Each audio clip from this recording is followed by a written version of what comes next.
Salat Jumat rahimakumullah. Pada kesempatan yang baik ini, mari kita bersama-sama memanjatkan bersyukur kita kehadirat Allah Subhanahu wa taala yang telah memberikan rahmat dan nikmatnya kepada kita semua hingga kita dipilih oleh Allah Subhanahu wa taala untuk memenuhi panggilannya, yaitu melaksanakan sholat Jumat secara berjamaah. Mudah-mudahan diiringi dengan niat mencari ridha ilahi, Allah merupakan pintu rezeki yang berupa kesehatan, kebahagiaan, kedamaian, ketenteraman, yang akhirnya kita semua dimasukkan ke dalam golongan orang-orang yang bertakwa. Salawat dan salam kita haturkan kepada junjungan kita Nabi besar Muhammad sallallahu alaihi wasallam serta keluarga dan sahabatnya yang senantiasa telah memberikan berbagai macam keteladanan dalam kehidupan hingga kita setiap saat menantikan, merindukan syafaatnya sampai hari kiamat. Muslimin jamaah sholat Jumat rahimakumullah, tak terasa hari ini kita sudah memasuki yaitu hari kedua di bulan Rabiul Awal. Bulan Rabiul Awal adalah bulan yang sangat istimewa karena di dalamnya ada peristiwa yang sangat bersejarah bagi umat Islam, yaitu hari kelahiran Nabi, hari wafatnya Nabi, juga hari sampai Rasulullah melakukan hijrah di Madinah juga pada di bulan Maut ini. Tentunya Rasulullah ketika diutus oleh Allah Subhanahu wa taala telah memberikan berbagai macam contoh kehidupan. Memberi contoh adalah mudah, tetapi menjadi contoh itu lebih susah. Untuk itu Rasulullah sebagai uswatun hasanah telah menjadi teladan bagi kita. Allah berfirman di surat Al-Ahzab ayat 21, laqad kana lakum fi rasulillahi uswatun hasanah liman kana yarju Allaha wal yawmal akhir wa dzakara katsiran. Sesungguhnya dalam diri Nabi Muhammad ada suri teladan yang baik. Barang siapa yang mengharapkan perjumpaan dengan Allah dan hari kiamat, maka perbanyak zikir pada Allah. Dari ayat di atas kita mengetahui bahwa Rasulullah sebagai uswatun hasanah, sebagai contoh dalam kehidupan, telah memberikan dan menjadikan beliau sebagai teladan umat manusia di seluruh alam. Sehubungan dengan hadis di atas, khutbah kali ini kami akan menyampaikan yaitu 7 sunnah Nabi yang perlu kita laksanakan secara istiqomah. Berbahagialah bagi mereka yang bisa secara istiqomah melaksanakan 7 sunnah Rasulullah.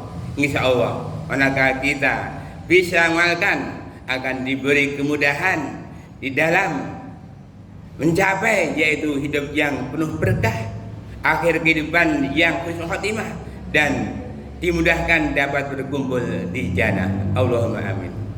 Adapun 7 sunnah Nabi yang perlu kita laksanakan secara istiqomah adalah kita disuruh untuk melaksanakan sholat tahajud.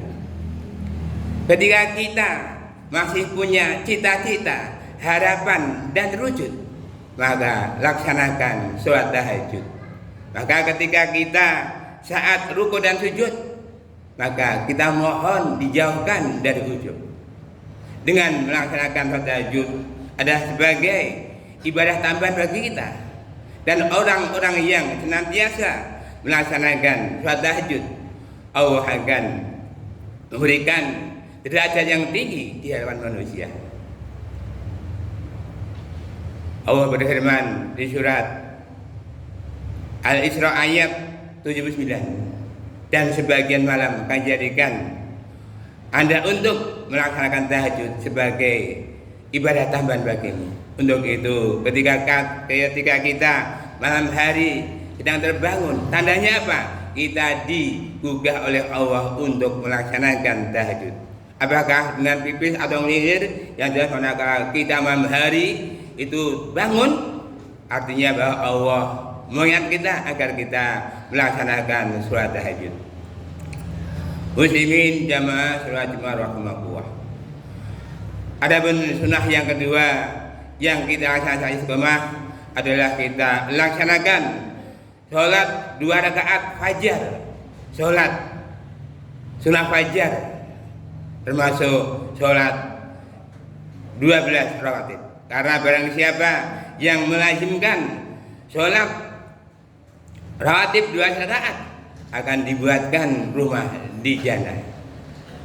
Sholat 2 rakaat fajar sebelum subuh adalah lebih baik daripada seisinya. Maka dari itu, ketika kita sudah rutin melaksanakan sholat fajar, tapi tiba-tiba kita terlambat sholat subuh, kita bisa menggantikan di sehabis subuh atau setelah sholat subuh itu. Insya Allah kami ini adalah sudah istiqomah. Maka dari itu, sebelum kita melaksanakan sholat subuh, laksanakan sholat rakaat, sholat 2 rakaat, sholat fajar yang bahannya adalah lebih baik daripada dunia seisinya.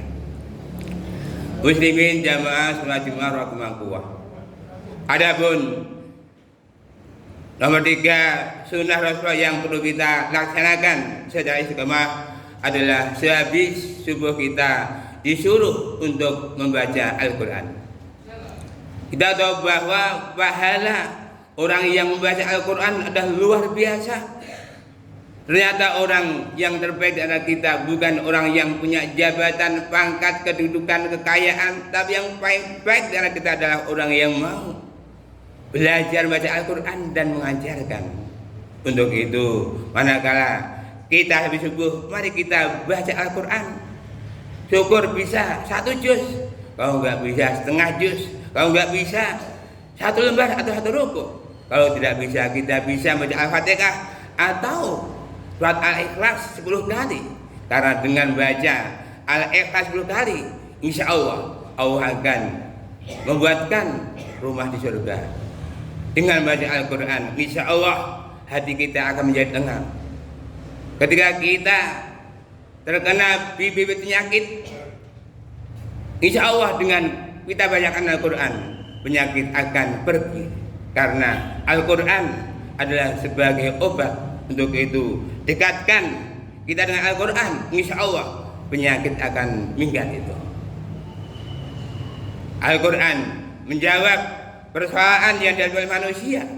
Bagaimana kita bisa mengatasi permasalahan kalau kita jauh dari Al-Quran. Maka dari itu, jadikan Al-Quran sebagai pedoman ketika di dalam melangkah. Dari manakala kita di dalam melangkah tidak menggunakan Al-Quran sebagai pedoman, maka kita akan salah arah. Untuk itu, mari perbaiki hubungan kita dengan Al-Quran. Tiada hari tanpa Al-Quran. Dengan memperbaiki diri dengan Al-Quran, insya Allah kita akan diberi kemudahan dalam menempuh kehidupan. Muslimin jamaah sholat Jumat rahimakumullah. Adapun nomor 4 sunnah Nabi yang perlu kita laksanakan secara istiqomah adalah kita disuruh untuk senantiasa melaksanakan sholat duha. Sholat duha adalah pengganti sedekah terhadap ruas tubuh kita yang kita miliki sebanyak 360 ruas.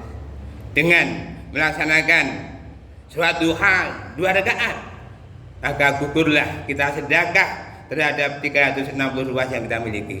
Untuk itu, manakala kita ingin dicatat sebagai orang yang ahli ibadah, laksanakan sholat duha 4 rakaat, 2-2. Kalau kita diminta agar dimudahkan rezekinya dari itu, kita laksanakan sholat duha sebanyak 6 rakaat.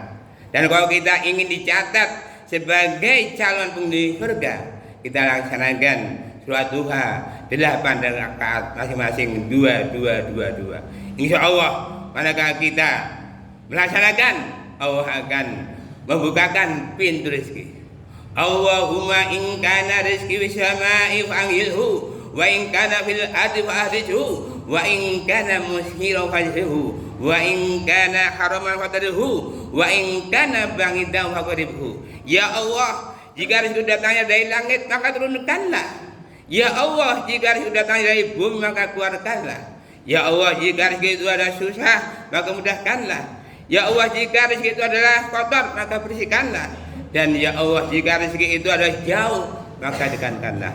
Pada itu mari kita senantiasa jangan meninggalkan sholat duha. Muslimin jamaah sholat Jumat rahimakumullah. Adapun nomor 5 sunnah Rasulullah yang perlu kita laksanakan adalah sedekah. Kita tahu bahwa sedekah adalah juga termasuk akselerasi amal. Dengan bersedekah insya Allah apa yang kita sediakan akan diganti oleh Allah Subhanahu wa taala. Orang yang sedekah ibaratnya adalah menanam satu butir padi yang merupakan 7 tangkai dan masing-masing tangkai berisi 100. Hingga manakala kita senantiasa sedekah insya Allah akan digandakan si Allah menjadi 700. Ketika kita sedekah dengan harta, Allah mengganti dengan kekayaan. Ketika kita sedekah dengan ilmu, Allah mengganti dengan kepandaian. Ketika kita sedekah dengan jasmani, Allah mengganti dengan kesehatan. Dan ketika kita sedekah dengan senyum, Allah mengganti dengan awet muda. Setiap tasbih ada sedekah, setiap tahmid ada sedekah, setiap berbuat baik ada sedekah, setiap takbir ada sedekah, dan setiap tahiyat ada sedekah. Setiap perbuatan baik ada sedekah, maka tiada hari tanpa bersedekah. Untuk itu, mari kita ajak diri kita untuk senantiasa bersedekah. Muslimin jamaah sholat Jumat rahimakumullah. Adapun nomor 6 tentang sunnah Nabi yang harus kita laksanakan saat istiqomah adalah senantiasa istighfar kepada Allah Subhanahu wa taala. Kita akui bahwa setiap hari sengaja atau nggak sengaja, sadar nggak sadar, kita senantiasa berbuat dosa. Dan sebaik-baik orang yang berdosa adalah segera mohon ampun kepada Allah Subhanahu wa taala. Wa syari'u ila maghfiratin min rabbikum wa jannah ngarduha samawati wal ardu uiddat muttaqin. Dan berserah kamu kepada ampunan Allah dan surga yang luasnya adalah langit dan bumi yang diberikan bagi orang-orang yang bertakwa. Untuk itu, kalau kita ingin mengurangi dosa kita, mari kita baca setiap hari setidaknya Rasul memberi contoh, yaitu baca istighfar sedikitnya adalah 100 kali. Dengan demikian manakala kita berbuat dosa, terus istighfar, insya Allah dosa kita akan diampuni. Ya ayyuhalladzina amanu tubu ila Allahi tawbatan nasuha. Hai orang yang beriman, tobat kamu kepada Allah dengan sebenar-benar tobat, dengan tobat nasuha. Dengan demikian manakala kita sudah mengakui, sudah menyesal terhadap dosa yang kita berbuat, kita tidak akan mengulangi. Insya Allah dosa kita akan diampuni dan amal kita diterima. Muslimin jamaah sholat Jumat rahimakumullah. Adapun yang terakhir sunnah Nabi yang perlu kita laksanakan secara istiqomah adalah menjaga wudu. Kita tahu bahwa menjaga wudu adalah salah satu sunnah Nabi yang dicontohkan oleh Bilal bin Rabah. Kita tahu bagaimana ketika Bilal masih hidup ada suara terompah prok prok prok. Nabi tanya, ya Rasulullah, itu suara apa? Itu ada suara terompah Bilal yang ada di surga. Mengapa terompah Bilal di surga ya Rasulullah? Karena beliau adalah senantiasa menjaga wudu. Allah berfirman di surat Al-Baqarah ayat 222, Inna Allaha yuhibbut tawwabina wa yuhibbut mutatahhirin. Sesungguhnya Allah mencintai orang yang bertobat dan mensucikan diri. Maka dari itu, kalau kita ingin mensucikan diri, kata kuncinya adalah ketika kita ke kamar kecil, apakah BAB atau BAK, kita langsung wudu. Dengan demikian manakala ketika kita batal, wudu lagi. Insya Allah wajah kita akan cerah, dan manakala kita menghadapi suatu masalah akan dihadapi dengan mudah. Dengan demikian manakala kita bisa mengamalkan, melakukan 7 sunnah Nabi secara istiqomah sampai menjadi jenazah, insya Allah dimudahkan dalam menghadapi husnul khotimah, dan insya Allah dimudahkan dapat berkumpul bersama keluarga di jannah. Allahumma amin.